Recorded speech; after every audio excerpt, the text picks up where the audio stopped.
Hello, welcome all of you. Today we shall talk about types of natural selection. Natural selection, nature will select only those organisms with the favorable variations for fittest adaptation. Those others with the unfavorable variation will be eliminated. There are three basic types of natural selection, that is stabilizing selection, directional selection, and disruptive selection. First, stabilizing selection. Stabilizing selection is also known as balancing selection or centripetal selection. ഈ പേരുകളെല്ലാം ഓർത്തോളണം, എല്ലാം ചോദിച്ചിട്ടുള്ളതാണ്. Centripetal natural selection എന്ന് പറയുന്നത് ഏതാണെന്നൊക്കെ അങ്ങനെ പറയാൻ കാരണം ഞാൻ പറയാം. അപ്പോൾ stabilizing selection occurs when selection favors the intermediate trait value over the extreme values. That is, the nature selects the mean characters and rejects extreme characters. The peak of the frequency distribution graph become higher and narrower. നമുക്കെല്ലാം examples പറയുമ്പോൾ എല്ലാം clear ആകും. See, I shall explain some examples to understand stabilizing type of natural selection. First one, you see, it's very familiar example, the sickle cell anemia. There are three possible situations in person with sickle cell anemia. One is normal condition, this one, SBA, then SBS carrier, SBS sickle cell. This SBA is normal, it is perfect. പക്ഷേ in region where malaria is common, the individual who are heterozygote for sickle cell trait will be selected. So in malaria affected region, SBS carrier ആയിട്ടുള്ളവർക്ക് malaria ചെറുക്കാനുള്ള കഴിവുണ്ട്. അപ്പൊ ഇവിടെ nature will select the intermediate form. You see this figure, this blue color, this one, original population are represent here. ഇത് after the population after selection ആയി കാണിച്ചിരിക്കുക. അപ്പൊ ഈ frequency distribution ഗ്രാഫില് stabilising സെലക്ഷനുള്ള പ്രത്യേകത എന്താണ്? ഇപ്പോൾ സപ്പോസ് ഇതാ ഒറിജിനൽ പോപ്പുലേഷനിൽ ഇതിന്റെ the ends of this frequency distribution graph, ഇത് ഇവിടെയും എന്ത് റെപ്രസെന്റ് ചെയ്യും? എസ് ബി എ എന്നിരിക്കട്ടെ. അപ്പോൾ സോറി, ഇവിടെ എസ് ബി എ, ഇവിടെ എന്തായിരിക്കും? S B S. അപ്പോൾ ഇതെന്താ? ഇന്റർമീഡിയറ്റ് ഫോം ഇവിടെ എങ്ങനെയായിരിക്കും ആഫ്റ്റർ സെലക്ഷൻ? പീക്ക് കുറച്ചുകൂടെ വലുതായില്ലേ? ഞാൻ ഇതെല്ലാം ഞാൻ പറയുന്ന ഓരോന്നും പോയിന്റ് ആണ് എക്സാമിന് ചോദിക്കുന്ന ഏതെങ്കിലും തരം ക്വസ്റ്റ്യൻ ഞാൻ ഈ പറയുന്ന ഇതിൽ വരും. അപ്പോൾ സ്റ്റെബിലൈസിങ് സെലക്ഷനിൽ ഫ്രീക്വൻസി ഡിസ്ട്രിബ്യൂഷൻ എന്താണ്? പീക്ക് കൂടും. പീക്ക് കൂടാൻ കാരണം നമുക്ക് മനസ്സിലായി. എന്താണ്? ഇവിടെ ഇന്റർമീഡിയറ്റ് ഫോംസിനെയാണ് സെലക്ട് ചെയ്തത്. അപ്പോൾ പോപ്പുലേഷൻ ആഫ്റ്റർ സെലക്ഷൻ അല്ലേ? ക്ലിയർ അല്ലേ? മറ്റൊരു പ്രധാനപ്പെട്ട ഒരു ഉദാഹരണം, human babies with an average weight have higher survival rates than those who are significantly lighter or heavier. അവിടെ ഇന്റർമീഡിയറ്റ് ഫോംസിനെയാണ് തിരഞ്ഞെടുക്കുക. മറ്റൊന്ന് ഡയറക്ഷണൽ സെലക്ഷൻ. ഇത് നമ്മൾ പ്രോഗ്രസീവ് സെലക്ഷൻ എന്ന് പറയും. In directional selection, one character is favored more and majority of population is shifted that direction. One more thing, you see here നമ്മൾ എന്താ മറ്റൊരു പേര് പറഞ്ഞത്? സ്റ്റെബിലൈസിങ് സെലക്ഷന് മറ്റൊരു പേരെന്താ പറഞ്ഞ്? ബാലൻസ് അതിന്റെ പേരുണ്ട്. അതെ, മറ്റൊന്ന് സെൻട്രിപീറ്റൽ അതിന്റെ മീനിങ് തന്നെ എന്താണ് നമ്മൾ പറയുന്നത്? സെൻട്രിപീറ്റൽ ഫോഴ്സ് എല്ലാം കേട്ടിട്ടില്ലേ? എന്താണ് സെൻട്രിപീറ്റൽ? Towards the central. ഇവിടെ ടുവേഴ്സ് ദ സെൻട്രൽ, ഇവിടെ ഇതായിരുന്നു ആദ്യത്തെ, ടുവേഴ്സ് ദ സെൻട്രൽ അല്ലേ എന്നത് അല്ലേ? അതുകൊണ്ടാണ്. അപ്പൊ അതങ്ങനെ ഓർത്തിട്ടാണ് മതി. So come to the point. So directional selection is or progressive selection here. one character is favored more and the majority of population is shifted in that direction.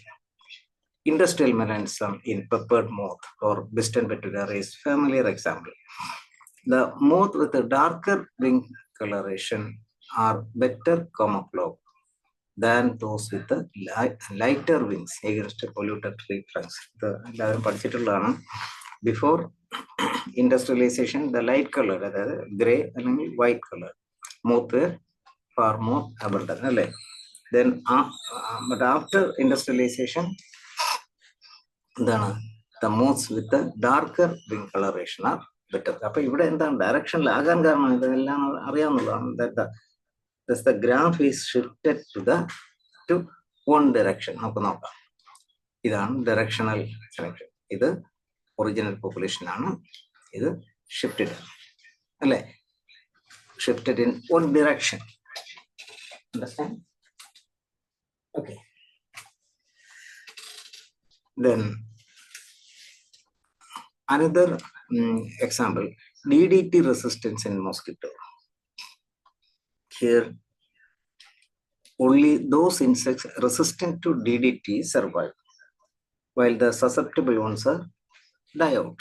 So, in one direction. Similarly, neck of giraffe, example,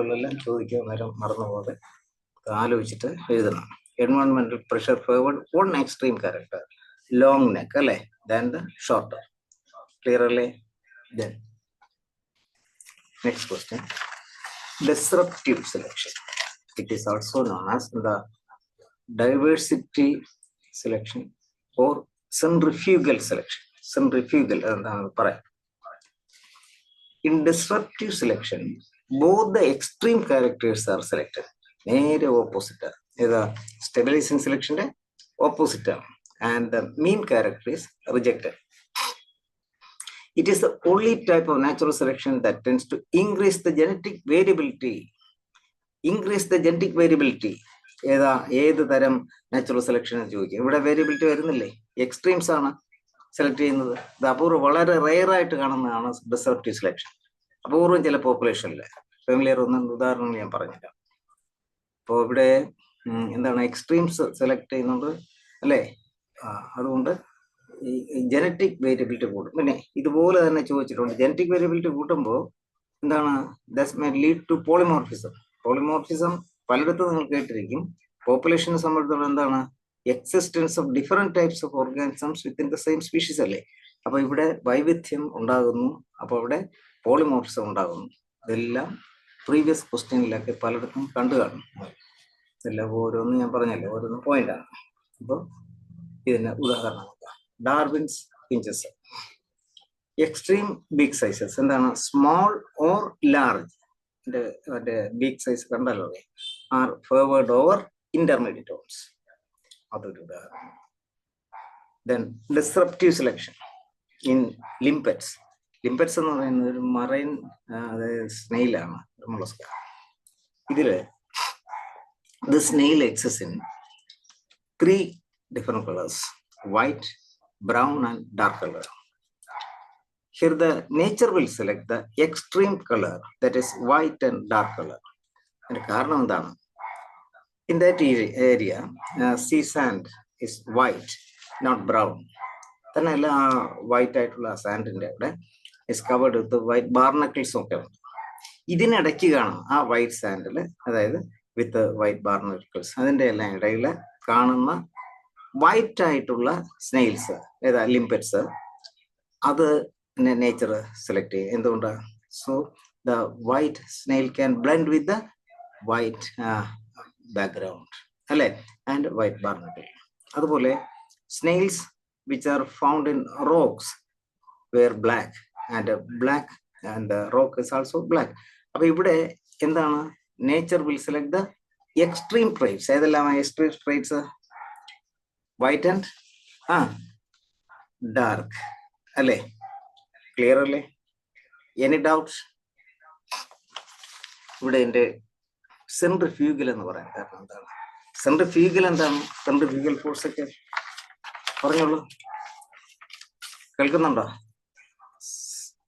Centrifugal. Centripetal. ഇത് centrifugal. Centrifugal എന്താ? Away from the center. Okay, കേൾക്കുന്നുണ്ടല്ലോ. അപ്പൊ ഇവിടുന്നൊക്കെ centrifugal. അപ്പൊ ഇവിടെ തന്നെ ഇത് original population അല്ലേ? അപ്പൊ ഇവിടുന്ന് എവേ. അപ്പൊ ഇതിൽ ഓർക്കേണ്ടത് 2 പീക്സ് വരികയാണ് അല്ലെ? 2 പീക്സ് വരികയാണ്. എന്തൊക്കെയാണ് ഈ പീക്സ്? എക്സ്ട്രീംസ്. ഇവിടെ എക്സ്ട്രീം ക്യാരക്ടർ ഏതൊക്കെയാണ് നമ്മൾ കണ്ടു. ഓക്കെ, അപ്പോൾ ഗ്രാഫ് തന്നിട്ട് ചിലപ്പോൾ ചോദിച്ചിട്ടുണ്ട് പല രീതിയിൽ. അപ്പോൾ ഇവിടെ ചോദിക്കാൻ സാധ്യതയുള്ള മിക്കവാറും കാര്യങ്ങൾ ഞാൻ പറഞ്ഞു. എല്ലാം ഓർത്തിരിക്കുക. ഇതൊരു 2-3 ക്വസ്റ്റ്യൻ ഒക്കെ ചെയ്യാം. ബാക്കിയുള്ളത് ഞാൻ പറയാറുള്ളത് പോലെ പ്രാക്ടീസ് ടെസ്റ്റ് തരാം. Okay,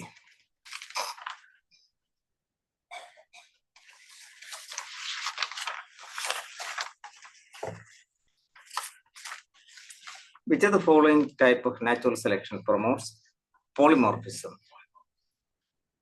Disruptive natural selection, directional natural selection, stabilizing natural selection, progressive natural selection.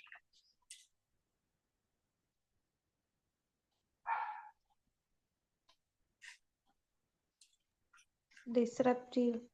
Okay, അത് ഇതിൽ നിന്ന് തന്നെ നമുക്ക് എന്താ ഏറ്റവും കൂടുതൽ ഡൈവേഴ്സിറ്റി ഷോ ചെയ്യുന്നതെന്ന് ചോദിക്കാം അല്ലേ? Then which of the following is or are example of directional selection? Resistance of insects to DDT, Wiston Betullaria, the industrial mechanism, then shell pattern in limpet, both A and B.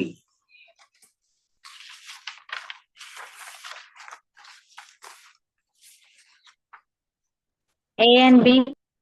Both A and B. Both A and B. Yes, yes. Most rarest form of natural selection is stabilizing, disruptive, directional, then balancing. Disruptive.